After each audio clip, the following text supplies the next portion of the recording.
All right, guys, I have missed you very much. I thankfully have finally solved, I believe, my technical difficulties. Um, and then once I did that, I wanted to make a video, but I had fatherly duties, so I do apologize about that. But besides that, things have been going pretty well. I've missed you guys. I've missed making videos. So today we're going to be talking about Heidegger, the clearing, and his radical temporality. How, more specifically, how time is that dimension that allows Heidegger's understanding of being, of Dasein, of significance, of meaning to emerge, to actually crystallize. The point is that time reveals the significance of an object. It's pretty cool. We're going to get into it.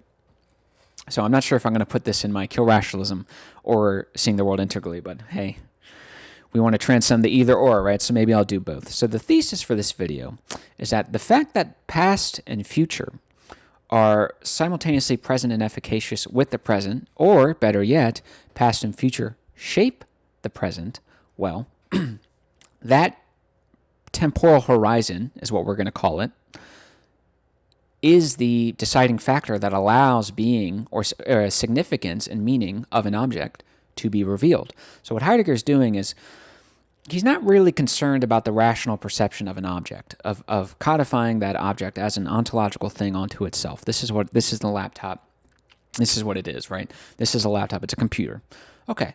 What Heidegger is saying, in addition to the object, there is a significance also co-present with the object itself. And that's what we're going to be getting into today. So, I don't want to, excuse me, I don't want to spoil because we'll use the laptop as an example later. So rational thought posits linear time in which meaning is added as a sort of overlay after perception. See it, think about it, and then assign meaning.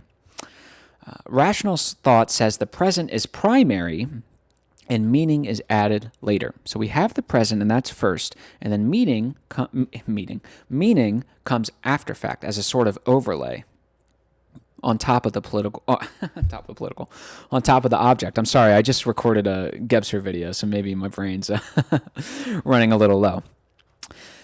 What Heidegger is saying, rather than viewing the object as a neutral object in which meaning is added on top, he's saying past experiences, past pre-philosophical experiences, already shape the object itself. And this rational overlay is just something we're doing on top when we want to be rational. Not necessarily a bad thing, but it's not necessarily how humans engage with objects in the world.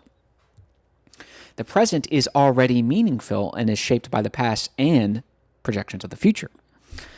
So remember what I think John quotes, John David Ebert, that is, of course, quotes Heidegger. By the way, if you want to learn about Heidegger, you need to go pay for his courses, and you should pay for his courses.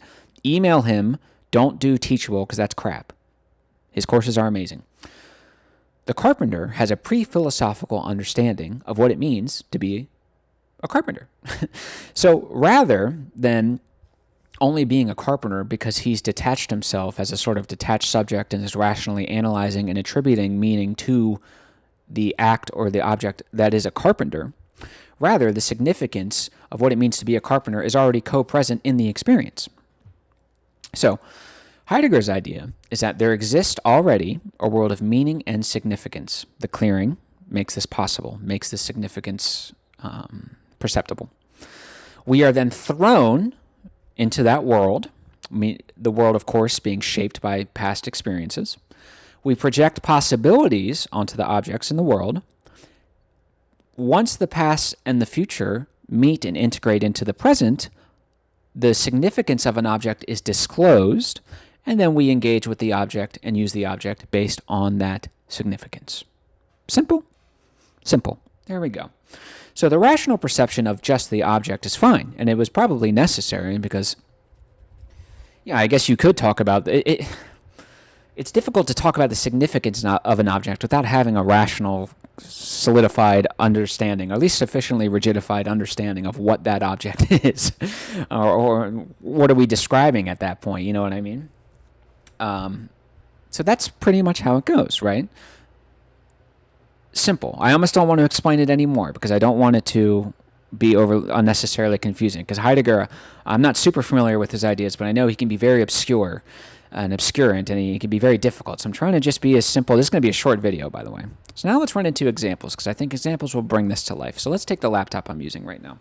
So we know it's an object, right? We know it's a laptop. We know that's its sort of rational ontology. That's fine. But what about its irrational ontology, which is to say, what about the significance that is co-present with the laptop? Well, as my thesis makes clear, that significance is disclosed, not attributed, but disclosed by my embedding in a world and a temporal horizon that discloses this meaning. So, for example, the laptop to me appears as something to help me work. And because I like working, which is to say I like doing these videos for you guys, its significance is disclosed as being positive. It's something positive. I've done videos for you guys before. You guys have been super cool.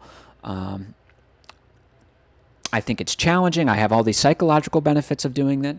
That's the past shaping my present experience, my present the significance that is present within the object under consideration. But also, I have future goals and future projections that I like to do. So I'd like to become a little bigger, and maybe this is arrogant, I hope it's not, but I really do think what I'm saying is important, so I want to get that out to the masses. So the laptop is something, is a medium or a vehicle that allows me to do that. Notice how the positive past perceptions and the positive future possibilities are shaping the present disclosing of the laptop as something positive. Its significance is positive, not because I imposed space between me and it and thought about and rationally analyzed it and did all that. No.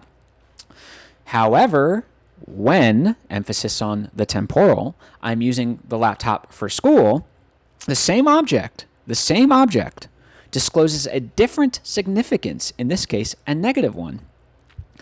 Why? Because school sucks, and I don't like doing school. It's boring, I'm tired of it, and I'm over it. So I've done school for a while, it's not exactly fun, and I'm tired of it. So we already have negative experiences shaping present disclosure of meaning. And I have future possibilities and projections that are going on to the object, i.e., I want to be done. I cannot wait until this is done and over so I can stop and I can dedicate myself, most importantly, to my family. And then on top of that, I'll just have more time to dedicate to you guys. Great. Notice how the same object is being disclosed, its significance is disclosed based on temporal considerations, not spatial. So in the former example, when the laptop is disclosing positive significance, I'm excited and I reach for it to use. Great. In the latter example, when its negative significance is being disclosed, I don't reach for it and I avoid using it. Same object, different meaning. What's the secret ingredient? Time. Let's use the hospital. If my past experiences with hospitals, like me, for example, are relatively few and far between, and I am driving my wife or girlfriend, as I did, to give birth to my anticipated daughter, then the hospital, in that moment at least, emphasis on the temporal, was disclosed as being hopeful and joyful. It was something I was rushing towards, something exciting. This is the shrine in which the most important thing in the world was created. I mean, it almost takes on a magical numinous content. However, if 3 close friends died in the hospital a few years ago, and I'm driving there now to say goodbye to my grandfather who's about to die, the hospital's significance is disclosed as negative. Again, notice how the past, whether positive, whether negative, is shaping present disclosure of significance, and how future notice the future too, because I assume you love your grandfather, so you have future images of you living in the world without your grandfather. And you think of the future, this entire long 30, 40, 50 years without your grandfather. Notice how that is shaping the present disclosure of the object in question, the hospital. All right, last one, acceptance letter. So this was a repudiation of my talk with Adam. I messed up, Adam. It wasn't you, it was me. Okay. So if I'm rejected by every school I applied to, and the letter I'm about to open in my mailbox, let's say, is from my dream school, I may dread the sight of it, as all hopes rest on it. So the significance of the letter becomes negative, because I've already been rejected, past, and my future conceptions and images of me thriving at my dream school are on the line, and they're shaping this moment. However, if I was accepted to every school I applied and the letter I'm about to open is not from my dream school, its significance is disclosed as joyous or even irreverent. So if I'm already accepted to all these places and this letter is not in my dream school, which is to say my future projections in relation to it, they don't really matter that much. It's not my dream school. I'm not thinking about it. I'm not thinking about the good and fun times I'll have. I'm not thinking about all the images of partying and all this stuff. No. Again, everything's being shaped. The past and the future are present and efficacious and shape the present moment. The world is already meaningful. Everyone has a pre-philosophical understanding of what it means to be a carpenter. Philosophy is important, but it's not everything. And if everyone does that, then there must be an irrational ontological faculty, i.e. the clearing, which is the ontological light that allows objects to appear at all. It's not the object itself, but it allows objects to appear at all, and it is tightly or closely related, if nothing else, to time, particularly an integral understanding of time. So, the point stands in regard to the examples just cited. The significance of an object is not only co-present with it, but is disclosed through the temporal horizon in which past and future are integrated with the present.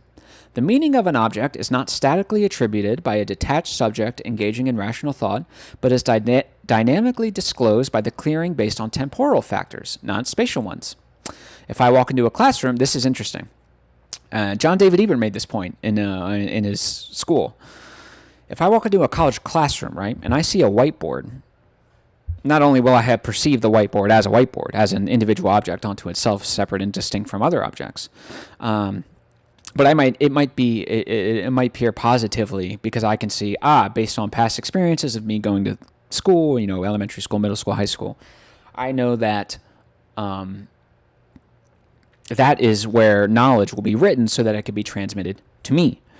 And now that I'm in college, and now that I have a future-oriented consciousness, and in that I view myself as a very intelligent person, a very learned person, we'll say,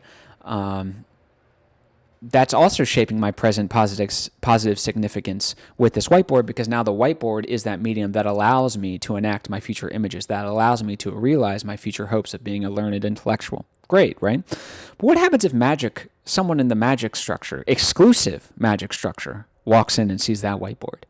They're going to see the same board. They probably won't perceive it as a whiteboard. That's probably way beyond their way of doing things. The point is, that significance of that object is co-present. They might not even know what the object is, but they know that it's significant in some way. And of course, we know in the magic structure, it would be a point to be unified. It must be respected. It's a power source, essentially. A power source that has to be unified with all other power sources, including humans. Just as the bear is a power source. The bear is part of the unified whole.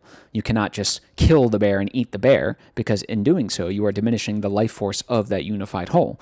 And 2 weeks later, when a tribe comes up and kills you, guess what? That's your problem. It's pure participation.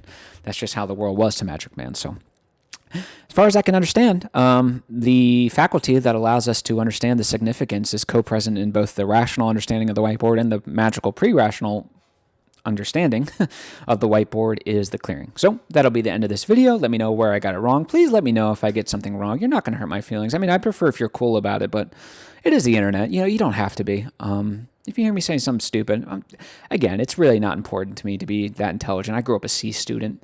It's not that big of a deal. There are other things like being a good dad. That's important to me. Trying to be virtuous. That's important to me, but being super intelligent, not so much. So you can always correct me, guys. And let me know if you guys have any topics that you guys want me to talk about. I'm not exactly hungry for ideas or anything, but, people see things that I'm blinded to based on, biases or experiences or whatever. So I love you guys. I miss you guys. Hopefully you'll see some more videos from me soon, and I will talk to you later. I love you guys.